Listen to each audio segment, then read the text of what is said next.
आज हम लोग डिजास्टर मैनेजमेंट का सेकंड पार्ट देखेंगे। ये क्लास 10th में 10 नंबर के इससे कन्फर्म आता है, तो आज हम लोग डिजास्टर मैनेजमेंट को पूरा कंप्लीट कर लेंगे। तो आज का टॉपिक है जीवन रक्षक प्रबंधन। आपदा के समय किया गया राहत या बचाव आपदा प्रबंधन कहलाता है। आपदा प्रबंधन दो प्रकार के होते हैं। फर्स्ट है तत्काल आपदा प्रबंधन, सेकंड है दीर्घकालीन आपदा प्रबंधन। तत्काल आपदा प्रबंधन क्या होता है? आपदा के समय तुरंत किया गया राहत या बचाव तत्काल आपदा प्रबंधन कहलाता है। जिससे आपदा या तुरंत हमको हेल्प मिले उसे तत्काल आपदा प्रबंधन कहते हैं। सेकंड है हमारा दीर्घकालीन आपदा प्रबंधन। आपदा के उपरांत उसके प्रभावों को कम करने के लिए किया गया राहत एवं बचाव दीर्घकालीन आपदा प्रबंधन कहलाता है। जैसे आपदा आया उसके बाद उसको प्रभावों को कम करने के लिए किया गया प्रबंधन दीर्घकालीन आपदा प्रबंधन कहलाता है। अब हम लोग देखेंगे बाढ़ के समय आकस्मिक प्रबंधन। बाढ़ से सामान्य जीवन अस्त व्यस्त हो जाता है। मनुष्य एवं जानवरों संकट में पड़ जाते हैं। इसके लिए आकस्मिक प्रबंधन की आवश्यकता होती है। तो पहला है हमारा बाढ़ग्रस्त लोगों को सुरक्षित एवं ऊंचे स्थान पर ले जाना चाहिए। मनुष्य के बाद जानवरों को, उसके बाद संपत्ति की रक्षा करनी चाहिए। फिर है तीसरा, सुरक्षित स्थान पर पहुंचने के बाद उसके लिए भोजन एवं स्वच्छ पानी व्यवस्था करनी चाहिए। पानी की व्यवस्था करनी चाहिए। चौथा है हमारा बच्चों के लिए दूध एवं जानवरों के लिए चारे की आवश्यकता करनी चाहिए।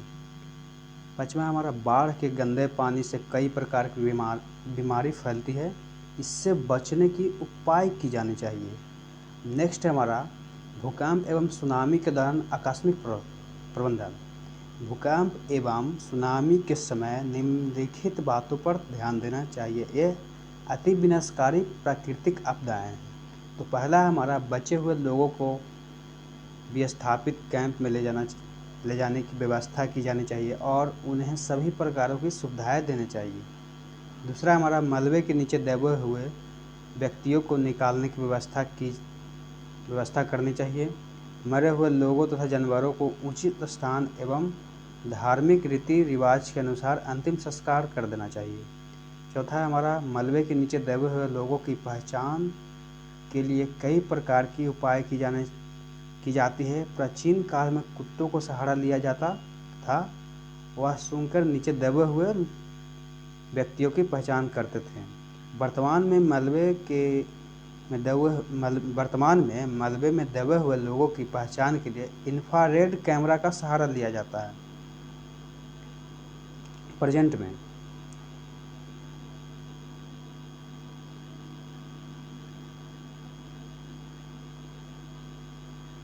अब हम लोग देखेंगे आग के दौरान आकस्मिक प्रबंधन। गर्मियों के दिनों में आग लगना एक आम बात है। इसके लिए निम्नलिखित आकस्मिक प्रबंधन किया जाना चाहिए। आग में फंसे हुए लोगों को बाहर निकालने की व्यवस्था करनी चाहिए। घायलों को तत्काल प्राथमिक उपचार किया जाना चाहिए, जैसे बर्फ से सेकाई बर्नौल मलहम इस्तेमाल करना चाहिए। तीसरा हमारा प्राथमिक उपचार के बाद घायलों को अस्पताल पहुंचा देनी चाहिए। चौथा हमारा यदि बिजली के कारण आग लगी हो तो बिजली विच्छेद करने की व्यवस्था करनी चाहिए। आग के दौरान यदि कोई व्यक्ति छत पे फंस गया है तो उसे बाहर निकलने की व्यवस्था करनी चाहिए। नेक्स्ट है हमारा आकस्मिक प्रबंधन के घटक। आकस्मिक प्रबंधन के 3 प्रमुख घटक हैं। पहला है हमारा स्थानीय प्रशासन, दूसरा है हमारा स्वयंसेवी संगठन, तीसरा हमारा गांव तथा मोहल्ले के लोग। स्थानीय प्रशासन, आपदा के दौरान स्थानीय प्रशासन के द्वारा कई प्रकार के उपाय किए जाते हैं। राहत शिविर का निर्माण किया जाता है। डॉक्टर तथा एम्बुलेंस की व्यवस्था की जाती है। सेकंड है हमारा स्वयंसेवी संगठन। आपदा के समय स्वयंसेवी संगठन जात पात धर्म से ऊपर उठकर लोगों को सहायता प्रदान करते हैं। घायलों के उपचार में मदद करती है। गांव तथा मोहल्ले के निवासी, आपदा के समय सबसे उपयोगी गांव मोहल्ले के लोग होते हैं। ये आपदा के समय सबसे पहल करके आपदा में मदद करते हैं। सबसे पहले मतलब आपदा जब आता है तो सबसे गांव मोहल्ले के निवासी होते हैं, जो पड़ोसी होते हैं, वो सबसे पहले आकर आपदा में मदद करते हैं। यहाँ पर कुछ छूट गया है। आपदा के समय वैकल्पिक संचार व्यवस्था। रेडियो संचार प्रणाली आपदा के दौरान यह संचार का एक महत्वपूर्ण साधन है, जिसमें ध्वनि तरंगों को एंटीना के माध्यम से प्रसारित किया जाता है। यह बिना तार के संचार व्यवस्था है। इसमें उच्च आवृत्ति वाले तरंग का इस्तेमाल किया जाता है। 5 से 50 किलोमीटर की दूरी में रेडियो संचार प्रणाली का उपयोग किया जाता है। Ham radio Henry Armstrong Markovnikov. आपदा के समय हैम रेडियो एक उपयोगी साधन है। इसे चलाने के लिए बैटरी अथवा विद्युत की आवश्यकता होती है। इसमें कुछ विशेष आवृत्ति वाले तरंग का इस्तेमाल किया जाता है। इसका उपयोग अधिक दूरी तक संपर्क स्थापित करने में किया जाता है। यह 3 वैज्ञानिक के नाम पर उनके नाम का पहला अक्षर मिलाकर HAM हैम रेडियो बनाया गया है।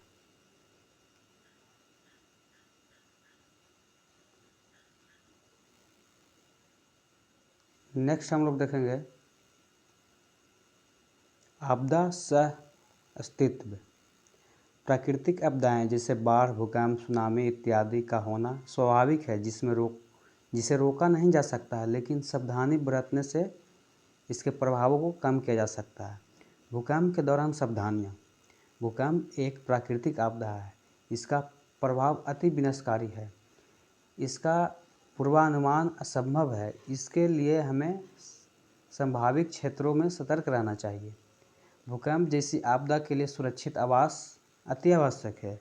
आवास बनाते समय निम्नलिखित बिंदुओं पर ध्यान देना चाहिए। पहला, हमारा भवन आयताकार होना चाहिए। लंबी दीवारों को सहारे के लिए कंक्रीट पिलर कॉलम होना चाहिए। भवन TLUX आकार में होना चाहिए। मकान की नींव मजबूत एवं भूकंप रोधी होना चाहिए। जब भी हम लोग बिल्डिंग बनाते हैं तो भूकंप रोधी बनाना चाहिए, ताकि भूकंप आने समय बिल्डिंग को क्षति नहीं पहुंचे। 5वां, हमारा 2 भवनों के बीच पर्याप्त दूरी होना चाहिए। नेक्स्ट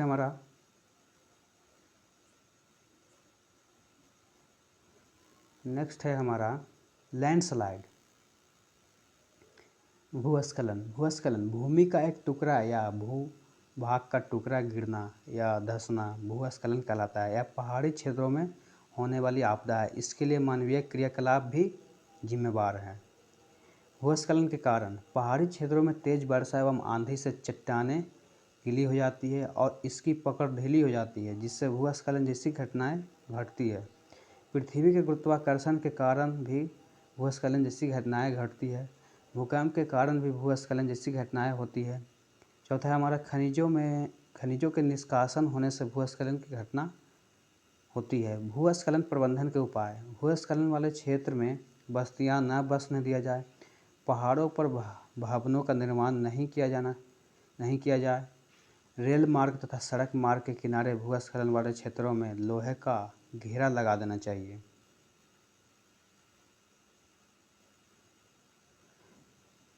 फिर हमारा भूकंप का केंद्र। पृथ्वी तल के नीचे जिस बिंदु पर प्लेट आपस में टकराते हैं उसे भूकंप का केंद्र कहते हैं। पृथ्वी तल के नीचे भूकंप के बाद उद्गम स्थल को भूकंप का केंद्र कहते हैं। भूकंप का अधिकेंद्र एपिसेंटर। भूकंप के केंद्र के ठीक ऊपर स्थित पृथ्वी की सतह बिंदु को भूकंप का अधिकेंद्र कहते हैं। भूकंप के तरंग। भूकंप में 3 प्रकार की तरंगें पाई जाती है। पहला, प्राथमिक तरंग। दूसरा, द्वितीयक तरंग। तीसरा में है लोप तरंग। P जो है 8 किलोमीटर प्रति सेकंड से आता है प्राथमिक तरंग, और जो द्वितीय तरंग है जो 4 किलोमीटर प्रति सेकंड से आती है, और लोप तरंग है जो 1.5 से 2 किलोमीटर प्रति सेकंड से आती है। सबसे अधिक गति P तरंग की होती है, इसलिए यह तरंग पृथ्वी की सतह को सबसे पहले छूती है, और सबसे कम गति L तरंग की होती है। अब सुनामी के बारे में हम लोग जानेंगे।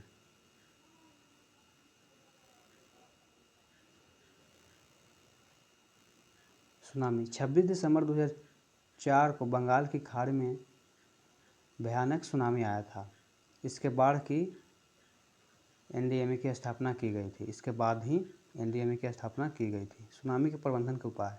सुनामी से बचने के लिए समुद्री किनारों से दूर बसने की सलाह देनी चाहिए। समुद्री किनारों पर सघन वृक्षारोपण किया जाना चाहिए। बंदरगाह एवं नगरों को बचाने के लिए कंक्रीट एवं अवरोधक बनाना चाहिए। समुद्री किनारों से कम 100 मीटर दूर ऊंचे मकान बनाना चाहिए। समुद्री किनारों पर सुनामी रिकॉर्डिंग सेंटर की स्थापना की जानी चाहिए।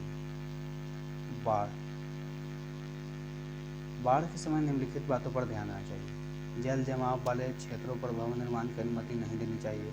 भवन का निर्माण ऊंचे स्थान पर किया जाना चाहिए तथा सीमेंट के कंक्रीट का इस्तेमाल करना चाहिए।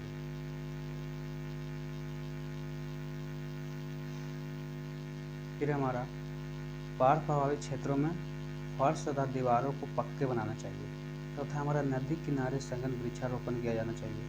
नदी के दोनों तटबंधों ऊंचे एवं मजबूत होना चाहिए। जल विभाजक क्षेत्र। कुछ क्षेत्रों की भौगोलिक बनावट ऐसी होती है जिसमें जल एक निश्चित बिंदु की ओर प्रभावित होती है और जल द्वारा विभाजित ऐसे क्षेत्रों को जल विभाजक क्षेत्र कहा जाता है। मिट्टी में नमी बचाने के लिए तथा भू क्षरण से बचने के लिए घास की पट्टी की आवश्यक है। आज हम लोग डिजास्टर मैनेजमेंट का पूरा टॉपिक क्लियर कर लिए और ये क्लास 10th में जो 2025 में एग्ज़ाम होने वाला है इससे 10 नंबर का तो गारंटी इससे आप पूछेगा ही पूछेगा। तो वीडियो अगर अच्छा लगे तो चैनल को सब्सक्राइब करिए और लाइक कीजिए। थैंक्स।